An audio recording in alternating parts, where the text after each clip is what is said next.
السلام علیکم۔ اردو سفر میں آپ کا استقبال ہے۔ اب آپ کے بورڈ کے پیپرز اسٹارٹ ہونے والے ہیں، اس کے لیے ہم آپ کو جو آپ کی گرامر ہے جس کو آپ بہت مشکل سمجھتے ہیں اسے دوبارہ شروع سے سمجھا رہے ہیں۔ اب آپ بہت دھیان سے اسے سن لیں اور لکھ لیں، بار بار پریکٹس کر لیجئے تاکہ آپ کا پیپر اچھا ہو۔ اور یہ سب چیزیں آپ پڑھ چکے ہیں، اب دوبارہ ریوائز ہو جائیں گی۔ اسم وہ کلمہ یا لفظ جس سے کسی شخص، چیز یا کسی جگہ کا نام معلوم ہو، جیسے احمد، پانی، لال قلعہ وغیرہ۔ تو یہ اسم وہی ہے جو آپ انگلش میں مطلب پڑھتے ہیں نا، ناؤن، یہ تو ناؤن ہو گیا۔ فعل وہ کلمہ جس سے کسی کام کا ہونا یا کرنا ظاہر ہو، جیسے کھانا، پینا، ہنسنا، رونا وغیرہ۔ تو یہ ورب ہوتا ہے، ورب۔ یہ اس میں آپ کو کام ہی نظر آئے گا کہ کوئی کام ہوتا ہوا نظر آ رہا ہے، اور اس کی جو ہے ڈیفینیشن وغیرہ یہ سب چیزیں تو آپ کو سمجھنی ہے، آپ کے ایم سی کیوز ہی آئیں گے زیادہ تر، لیکن اگر آپ کو پہچان ہوگی تو آپ آرام سے نشان لگا لیں گے۔ حرف وہ الفاظ جو دو اسموں یا دو جملوں کو آپس میں جوڑنے کا کام کرتے ہیں، جیسے تک، پر، کو وغیرہ۔ آگے چلتے ہیں، آگے دیکھیے۔ اسم وہ کلمہ یا لفظ جس سے کسی شخص، کسی چیز، کسی جگہ کا نام معلوم ہو، جیسے احمد، پانی، لال قلعہ وغیرہ۔ آپ کے لیے بس وہ جملے آئیں گے جس میں آپ کو نشاندہی کرنی ہوگی کہ وہ کیا ہے، اسم ہے یا فعل ہے۔ اسم کی قسمیں مندرجہ ذیل ہیں۔ اسم معرفہ، اسم نکرہ۔ معرفہ جو ہے وہ جیسے مشہور و معروف کہتے ہیں تو وہ خاص نام ہوگا، اور نکرہ جو ہے وہ عام نام ہوگا۔ اسم معرفہ وہ اسم جس سے کسی خاص شخص، جگہ یا خاص چیز کا نام سمجھا جائے، مثلاً اسلم، چاندنی چوک، قطب مینار وغیرہ۔ اور اسم نکرہ وہ اسم جس سے کسی خاص شخص، چیز یا جگہ کا علم نہ ہو بلکہ وہ عام ہو، مطلب کامن پیپل ہوں۔ جیسے معرفہ جو ہے نا وہ ہے پراپر ناؤن، اور اسم نکرہ ہے کامن ناؤن۔ آپ اس کو اچھے سے سمجھ لیجئے۔ تو نکرہ میں جو ہے عام لوگوں کے نام اور عام چیزوں کے وہ آئیں گے، اور معرفہ میں پراپر یعنی خاص جو مشہور لوگ ہیں۔ کچھ بھی لکھ سکتے ہیں آپ، جس میں دہلی لکھ سکتے ہیں، اروند کیجریوال لکھ سکتے ہیں۔ اور آپ اگر اردو کی کتاب یا کوئی چیز ہوگی وہ معرفہ ہوگی، اور اگر کتاب، خالی کتاب، تو وہ نکرہ میں آ جائے گی۔ کوئی سا شہر لکھیں گے تو وہ نکرہ آ جائے گا، اور شہر کا نام لکھیں گے تو معرفہ۔ کسی شخص کا نام، مشہور پرسنالٹی، تو وہ معرفہ ہو جائے گی، اور خالی آدمی، لڑکا، یہ سب چیزیں لکھیں گے تو یہ نکرہ ہو جائے گا۔ فعل جو ہے وہ کلمہ جس سے کسی کام کا ہونا یا کرنا ظاہر ہو، مثلاً نوید دوڑتا ہے، ہم کھیل رہے ہیں۔ ان جملوں میں دوڑتا ہے اور کھیل رہے ہیں فعل ہیں، یہ سب وربز ہیں جو آپ انگلش میں پڑھتے ہیں۔ فعل یعنی مصدر کی قسمیں مندرجہ ذیل ہیں۔ فعل معروف وہ فعل جس کا فاعل یعنی کام کرنے والا، فاعل کا مطلب ہوتا ہے کام کرنے والا، فعل جو ہے وہ کام ہے، فاعل کام کرنے والا معلوم ہو، جیسے سہیل آیا، احمد پڑھتا ہے۔ تو اس میں یہ جملہ فعل معروف کا ہے، اس سے ہمیں پتہ چل رہا ہے کہ کس نے کام کیا۔ فعل مجہول یہ ہے، اس فعل کو کہتے ہیں جس کا فاعل معلوم نہیں ہوتا، مثلاً کپڑے دھل گئے، دروازہ کھلا، یا اس طرح اور ہوتا ہے مدد پہنچائی گئی، سامان لایا گیا۔ اس طرح کے جو لفظ ہوتے ہیں وہ فعل مجہول ہوتے ہیں، جس میں ہمیں پتہ نہیں چلتا کہ فاعل کون ہے، مطلب کام کرنے والا کون ہے، بس کام ہو گیا، اس بات کا پتہ چلتا ہے۔ زمانے کی 3 قسمیں ہیں: فعل ماضی، فعل حال، فعل مستقبل۔ اور یہ بھی بہت آسان ہے۔ ماضی جسے ہم کہتے ہیں ہمارے ماضی میں یہ ہوا وہ ہوا، ماضی کی یادیں، ماضی کی تاریخ، یہ سب چیزیں جو ہوتی ہیں، تو ماضی سے آپ یہ اندازہ لگا لیں کہ وہ زمانہ یا وقت جو گزر چکا ہو، اس میں اس طرح کے جملے آتے ہیں۔ اور زمانہ حال جو ہے وہ زمانہ یا وقت جس میں کام جاری ہے، اس میں زیادہ تر ہے، ہیں، اس طرح کے لفظ آخر میں ہمیں مطلب نظر آتے ہیں، جسے ہمیں پہچان ہو جاتی ہے۔ اور زمانہ مستقبل، آنے والے زمانے یا وقت کو زمانہ مستقبل کہتے ہیں۔ مستقبل میں جیسے ہم کہتے ہیں ہم یہ کریں گے وہ کریں گے، تو مستقبل کا مطلب ہے فیوچر ٹینس، اور حال کا مطلب ہے پریزنٹ۔ تو آپ اس کو سمجھ لیجئے، جیسے ماضی ہو گیا ہمارا پاسٹ، اور حال ہو گیا پریزنٹ، اور مستقبل ہے فیوچر۔ اس میں زیادہ تر اس کی پہچان جملوں کی وہی ہوگی، گا، گی، گے، وہ جائے گی، وہ پڑھے گا، ہم جائیں گے، اس طرح کے مطلب لفظ آخر میں لکھے ہوتے ہیں۔ اور زمانے کے لحاظ سے فعل کی 6 قسمیں ہیں: فعل ماضی، فعل حال، اور فعل مستقبل۔ فعل ماضی میں وہ کام جو گزرے ہوئے زمانے میں کیا گیا ہو، جیسے شہناز آئی، میں نے خط لکھا تھا۔ فعل حال وہ فعل جو موجودہ زمانے میں کیا جا رہا ہو، جیسے محمود لکھتا ہے، تم گاتے ہو، میں پڑھ رہی ہوں، میں تیاری کر رہی ہوں، اس طرح کے الفاظ۔ فعل مستقبل وہ فعل جو آنے والے زمانے میں کیا جائے، مثلاً ہم جائیں گے، تم کامیاب ہو جاؤ گے، اور اردو کا پیپر ہوگا، ہم بہت محنت کریں گے اور ہمارے اچھے نمبر آئیں گے انشاءاللہ، وغیرہ وغیرہ۔ اس کے بعد ہے، ویسے انہوں نے یہاں پہ 6 قسمیں لکھ رکھی ہیں، ابھی آپ یہ 3 یاد کریں، زمانے کے لحاظ سے فعل کی 3 قسمیں۔ اور آگے ہے واحد جمع، یہ بھی آسان چیز ہے۔ واحد جو ہے وہ ایک کے لیے بولا جاتا ہے، جمع جو ہے وہ زیادہ لوگوں کے لیے بولا جاتا ہے۔ واحد وہ اسم ہے جس سے ایک شخص یا کوئی ایک چیز مراد ہو، جیسے لڑکا، ٹوپی، کاپی، خط وغیرہ۔ اور جمع دو یا دو سے زیادہ لوگ یا چیزوں کے لیے جمع کا صیغہ استعمال ہوتا ہے، جیسے لڑکے، ٹوپیاں، کاپیاں، خطوط وغیرہ۔ نیچے کچھ واحد اور ان کی جمع دی گئی ہے، اس کو پڑھیں، مطلب آپ کی بک میں جتنے بھی لیسنس میں لکھے ہوئے ہیں الفاظ، ان کے واحد جمع آپ یاد کر لیں۔ کچھ تھوڑے سے مشکل بھی ہوتے ہیں، جیسے وقت کا اوقات ہے، اور خط کا خطوط ہے، اس طرح تھوڑا سا گھما پھرا کے بھی ہوتے ہیں، اور کچھ بالکل سمپل ہوتے ہیں جن کو آپ آرام سے بنا سکتے ہیں۔ واحد جمع آسان ہے، وہ تیار کر لیجئے۔ سابقہ اور لاحقہ تھوڑا سا سمجھنے کی ضرورت ہے۔ سابقہ جو ہوتا ہے، سابقہ عربی زبان کا لفظ ہے جس کے معنی ہے وہ امر جو پہلے آئے اور کسی کام کو انجام دینے کا ذریعہ بنے۔ اردو زبان میں ایسے بہت سے الفاظ ہیں جن کے پہلے سابقہ لگا کر انہیں اسم صفت بنایا گیا ہے، جیسے ان پڑھ، انمول میں ان لگایا تھا، ان لفظ سے ان پڑھ بن گیا، انمول بن گیا۔ یہ ہم نے اس کو شروع میں لگایا، پہلے لگایا مطلب۔ با لفظ ہوتا ہے تو اس سے بہت سارے لفظ ہم بنا سکتے ہیں، با اثر، با ادب، اور با نصیب، اس طرح کے با اخلاق، اور برعکس، برتر، یہ اس میں مثالیں دی گئی ہیں۔ تو سابقہ جو ہے، اگر آپ کو یہ ابھی بھی ڈیفینیشن سمجھ میں نہیں آئی ہے تو میں آسان لفظوں میں آپ کو یہ بتاتی ہوں کہ سابقہ ایک ایسا لفظ ہے جو کسی ایک اور لفظ کے ساتھ مل کر اس کو بامعنی لفظ بنا دیتا ہے، اس کے معنی میں اضافہ کر دیتا ہے۔ وہ حروف یا الفاظ جو کسی بھی بامعنی لفظ سے پہلے مطلب لگائے جاتے ہیں اور اس کے معنی میں اضافہ کر دیتے ہیں اور ایک نیا لفظ بناتے ہیں۔ اسی طرح جیسے کہ اگر بد لفظ ہے تو ہو جائے گا بد صورت۔ اگر اہل ہے، اہل ایمان، اہل نظر، اہل محلہ۔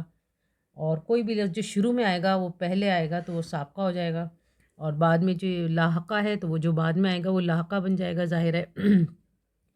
لاحقہ بھی عربی زبان کا لفظ ہے، اور اپنے سے پیچھے والی چیز سے آ کر ملنا۔ اردو میں بہت بڑی تعداد میں ایسے الفاظ ہیں جن کے آخر میں لاحقہ لگا کر انہیں اسم سے صفت بنایا گیا ہے، جیسے انجم، آرا، دل افروز، حیرت انگیز، دھوکے باز وغیرہ وغیرہ۔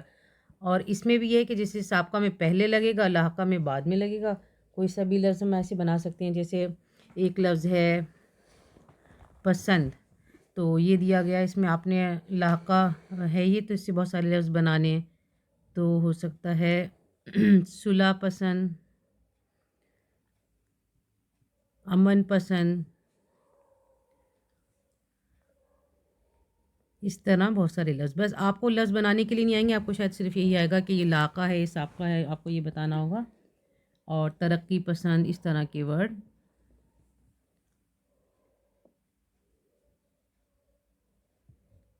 تو سابقہ آپ شروع میں آنے والا اور لاحقہ بعد میں آنے والا، اس طرح اس کو آپ اچھے سے یاد کر لیجئے۔ اور آگے چلتے ہیں، آگے دیکھتے ہیں کیا چیز ہے۔ مذکر مؤنث، مذکر جو ہے وہ نر کے لیے استعمال کیا جاتا ہے، جیسے گھوڑا، بکرا، لڑکا وغیرہ۔ مؤنث جو ہے وہ مادہ کے لیے استعمال کیے جاتے ہیں، آپ کے جیسے انگلش میں میسکولین، فیمینین ہوتے ہیں، بس وہی ہیں اس میں۔ اس کی پہچان یہی ہے کہ اگر جیسے میرا بھائی تو مذکر ہے، میری بہن، اور کچھ لفظ ایسے بھی ہوتے ہیں، کھڑکی لکھا ہوا ہے، آیت لکھا ہوا ہے، یا شام لکھا ہوا ہے، تو اس کو چھانٹنے کے مذکر ہے یا مؤنث ہے، تو اس کا جیسے ہم کہتے ہیں بہت پیاری صبح ہو رہی ہے، اور یا پھر ہم یہ کہہ رہے ہیں یہ کھڑکی بہت بڑی ہے، وہ کھڑکی چھوٹی ہے، یا کچھ بھی کمرہ بڑا ہے، اس سے ہمیں پتہ چل جاتا ہے کہ مذکر ہے یا مؤنث۔ محاورے کے معنی ہے گفتگو کرنا یا ہم کلام ہونا، لیکن اہل زبان کی اصطلاح میں دو یا دو سے زیادہ الفاظ کے مجموعے کو کہتے ہیں جو کسی نہ کسی مصدر سے مل کر بنا ہو اور اپنے حقیقی معنی کے بجائے کسی دوسرے مجازی معنی میں استعمال کیا گیا ہو، جیسے آسمان سے باتیں کرنا، ہاتھ پیلے کرنا، اور دانت کھٹے کرنا وغیرہ۔ تو یہاں پہ کچھ محاورے دیے گئے ہیں. آپے سے باہر ہونا یعنی بہت غصہ آنا. اس کا استعمال ایسے ہوتا ہے کہ میں نے ایسا کیا کیا جو آپ بے وجہ آپے سے باہر ہو رہے ہیں. آسمان سر پر اٹھانا یعنی بہت زیادہ شور کرنا. کلاس سے استاد کے جاتے ہی بچے آسمان سر پر اٹھا لیتے ہیں. رموز و اوقاف یہ ہیں سائنس اینڈ سمبلس. اس میں جیسے ہر لینگویج میں کچھ نہ کچھ نشان ہوتے ہیں، کچھ ہوتے ہیں جس سے ہمیں سمجھ میں آتا ہے کہ جملہ چل رہا ہے یا ابھی بیچ میں تھوڑا سا رک گیا ہے یا ابھی بات باقی ہے، تو اس طرح کی چیزیں ہوتی ہیں. رموز و اوقاف دو لفظوں سے مل کر بنا ہے. رموز اور اوقاف. سب سے پہلے ان الفاظ کے معنی جاننے کی کوشش کرتے ہیں جس سے آسانی کے ساتھ ہم ان کو سمجھ سکیں. رموز رمز کی جمع ہے. رموز رمز کی جمع ہے جس کے معنی ہے علامت یا نشان. اوقاف وقف کی جمع ہے جس کے معنی ہے ٹھہرنا. وقفہ ہوتا ہے نا، وقفہ، وقف کرنا یعنی ٹھہرنا. اس میں یہ نشان آپ کے دیے ہوئے ہیں. سکتہ ہوتا ہے جملے میں مختلف اسما کو الگ الگ کرنے کے لیے لکھا ہوتا ہے. عمر، پھر یہاں پہ ایک کوما سا لگا ہوا ہے. زید، کوما، احمد اور سلمان گئے. جیسے ہم یہ کہتے ہیں کہ آلو، پھر کوما، گوبھی اور ٹماٹر ہیں، یا پھر اس طرح اردو، انگلش، عربی یاد ہو گیا ہے. تو اس میں بیچ بیچ میں جب ہم کوما لگاتے ہیں تو وہ سکتہ ہوتا ہے. وقفہ ہے ایک کوما اور اس کے بعد ڈاٹ. تو اس سے کیا ہوتا ہے کہ ابھی ہماری بات وہ نہیں ہوئی ہے. انگور صحت مند غذا ہے، یہ لذیذ ہے. چھوٹے جملوں کو ملا کر ایک کرنے کے لیے بات ایک ہی ہے لیکن بیچ میں ہم نے تھوڑا سا وقفہ دیا ہے. رابطہ. رابطہ ہوتا ہے ایک جملے کے دو الگ الگ حصوں میں ربط پیدا کرنے کے لیے. اس میں بس یہ دو ڈاٹ کی طرح ہیں. دو ڈاٹ ہوتے ہیں. زید، السلام علیکم. زید مطلب زید نے یہ کہا، اس کے بعد دو ڈاٹ ڈلے ہوئے ہیں تو اس کو کہتے ہیں رابطہ. السلام علیکم. معین، پھر دو ڈاٹ، وعلیکم السلام. تفصیلیہ. تفصیلیہ میں اس طریقے سے بنا ہوتا ہے. اس کو آپ کو سب کو یاد کرنا پڑے گا. ایک جملے کی تفصیل دوسرے جملے سے کرنے کے لیے. جیسے آپ کوئی ہیڈنگ بناتے ہیں اور اس کے بعد میں اس کی تفصیل لکھنی ہوتی ہے، بتانی ہوتی ہے، تو ہیڈنگ کے بعد ہم یہ نشان لگاتے ہیں تو وہ آگے پھر تفصیل چلتی ہے اس کی. اس کو کہتے ہیں تفصیلیہ. ختمہ. ختمہ جیسے ہمارا فل سٹاپ ہوتا ہے جس کا مطلب ہے بات ختم ہو گئی. جملے کے ختم ہونے پر اور مخفف حروف کے درمیان استعمال ہوتا ہے. میں نے کھانا کھا لیا، اس کے بعد ڈاٹ، یا ایم اے کے بیچ میں ڈاٹ. واوین. واوین جو ہیں یہ انورٹیڈ کوماز ہیں اور اس کو جو ہے اس کا مقصد یہ ہوتا ہے کہ اگر ہم کسی کی کوئی بات، کسی کا قول، کسی کی کوئی سینگ بتا رہے ہیں تو اس میں جو ہے ہم اس کو ایسے کر کے وہ کریں گے، انورٹیڈ کوماز میں کریں گے. اور وہ جیسے ہم نے کہا کہ رسول اللہ صلی اللہ علیہ وسلم کا ارشاد ہے کہ علم حاصل کرو چاہے تمہیں چین جانا پڑے. تو ہم اس کو اگر اس بات کو لکھیں گے بیچ میں تو اس کو ہم انورٹیڈ کوماز میں لکھیں گے. اور اگر ہم نے انورٹیڈ کوماز نہیں لگائے تو پھر ہم ایسے بھی لکھ سکتے ہیں لیکن ہم اپنی اس بات کو تھوڑا سا مفہوم کے طور پہ لکھیں گے. لیکن اگر ہم پوری بات لکھ رہے ہیں تو اس کو ہم انورٹیڈ کوماز میں لکھیں گے. یہ واوین ہے. سب سے پہلے ہے سکتہ، یہ آپ یاد کریں، یہ بیچ میں آ رہا ہے جملے میں کوماز کی شکل میں. وقفہ ہے کوئی بات چل رہی ہے لیکن ابھی پوری نہیں ہوئی ہے تو بیچ میں ہم تھوڑا سا اسی بات کے بارے میں آگے بتا رہے ہیں تو وقفہ آ جائے گا. پھر دو جملوں کو الگ الگ حصوں میں ربط پیدا کرنے کے لیے، مطلب جوڑنے کے لیے، تعلق پیدا کرنے کے لیے جو ہے اس میں دو ڈاٹس ہیں، اس کو کہتے ہیں رابطہ. اور تفصیلیہ جو ہیڈنگ ہم دیں اس کے آگے تفصیل بتائیں وہ ہوتا ہے نشان، وہ تفصیلیہ ہے. ختمہ جو ہے وہ فل سٹاپ کی طرح ہے. واوین انورٹیڈ کوماز ہیں. اور اس کے ساتھ ساتھ اور بھی کچھ چیزیں جو آپ کو اپنے ایگزام کے لیے یاد کرنی چاہیے. ایک تو آپ کی گرامر میں غزلوں میں جیسے پہلا جو شعر ہوتا ہے اس کو مطلع کہتے ہیں. غزل کا پہلا شعر مطلع اور آخری شعر مقطع ہوتا ہے. مقطع وہ ہوتا ہے جس میں شاعر اپنا تخلص استعمال کرتے ہیں. جیسے کہ آپ کی کتاب میں غزل ہے میر تقی میر کی، ہستی اپنی حباب کی سی ہے، یہ نمائش سراب کی سی ہے. اس کے آخر میں آتا ہے میر ان نیم باز آنکھوں میں ساری مستی شراب کی سی ہے. تو جو لاسٹ والا شعر ہوگا، آخری والا شعر ہوگا، وہ ہوگا مقطع، اور جو شروع والا ہوگا غزل کا پہلا شعر وہ ہوگا مطلع. اس کو آپ اچھے سے یاد کر لیجئے. اور ایک چیز اور رہ گئی تشبیہ. تشبیہ جو ہے وہ ہے جب کسی چیز کی جو ہے خوبی یا خرابی بیان کرنے کے لیے وہ کیا جاتا ہے، کسی چیز سے ملایا جاتا ہے، کسی چیز کی مانند بتایا جاتا ہے. جیسے کہ اگر کوئی انسان یہ کہے کہ میرا بیٹا شیر کی طرح بہادر ہے یا پھر کوئی بھی بات کسی کو مطلب وہ بہت پھول کی طرح نازک ہے، یا اس طرح ہم بولتے ہیں. آپ کی کتاب میں ایک شعر بھی لکھا ہوا ہے، نازکی اس کے لب کی کیا کہیے، پنکھڑی ایک گلاب کی سی ہے. تو یہ جو ہے اس میں یہ تشبیہ ہوتی ہے. یہ ایک ایسی بات ہوتی ہے جس کو مطلب پوری دنیا تسلیم کرتی ہے. تشبیہ دینے کے لیے ایسے الفاظ استعمال کیے جاتے ہیں. اور اس کے ساتھ ساتھ ایک چیز اور یاد ہونی چاہیے، ہاں، قافیہ. قافیہ لفظ جو ہیں وہ ہم آواز الفاظ جو ہوتے ہیں قافیہ ہوتے ہیں. جیسے نظموں میں اور غزلوں میں جو الفاظ استعمال ہوتے ہیں ان کا سننے میں ایک جیسے لگتے ہیں، حباب، سراب، گلاب، اضطراب، یہ جو ہیں یہ تو قافیہ الفاظ ہیں، رائمنگ ورڈز. اور ایک ہوتا ہے ردیف. جیسے ایک غزل آپ کی اس میں تھی، لائی حیات آئے غزلے چلی چلے، اس طرح کی غزل ہے. تو جو چلے چلے لفظ ہے، چلے بار بار ریپیٹ ہو رہا ہے، چلے چلے چلے، وہ ردیف ہے. یہ ردیف ہے. اور قافیہ جو ہیں وہ الفاظ ہوتے ہیں جو ہم آواز ہوتے ہیں، یعنی کہ اس سے پڑھنے میں ایک لطف سا آتا ہے غزل میں، نظم میں. اور یہ سب چیزیں آپ اچھی طرح سے یاد کر لیجئے اور اپنی اردو کی اچھی تیاری کر لیجئے. اور اس کے علاوہ بھی اگر آپ، ایک چیز ہے ربائی، اور یہ بھی آپ کی مطلب کورس سے ریلیٹڈ چیز ہے، اس کو بھی آپ سمجھ لیجئے. عربی میں 4 کو اربع کہتے ہیں. جیسے ہماری گنتی ہوتی ہے نا، اسی طرح عربی کے جو لفظ ہوتے ہیں اس میں 4 کو اربع کہتے ہیں. تو ربائی میں 4 مصرے ہوتے ہیں، اس لیے ربائی کہا جاتا ہے. اور اس کی خاص حیت ہوتی ہے اور اوزان بھی مقرر ہیں.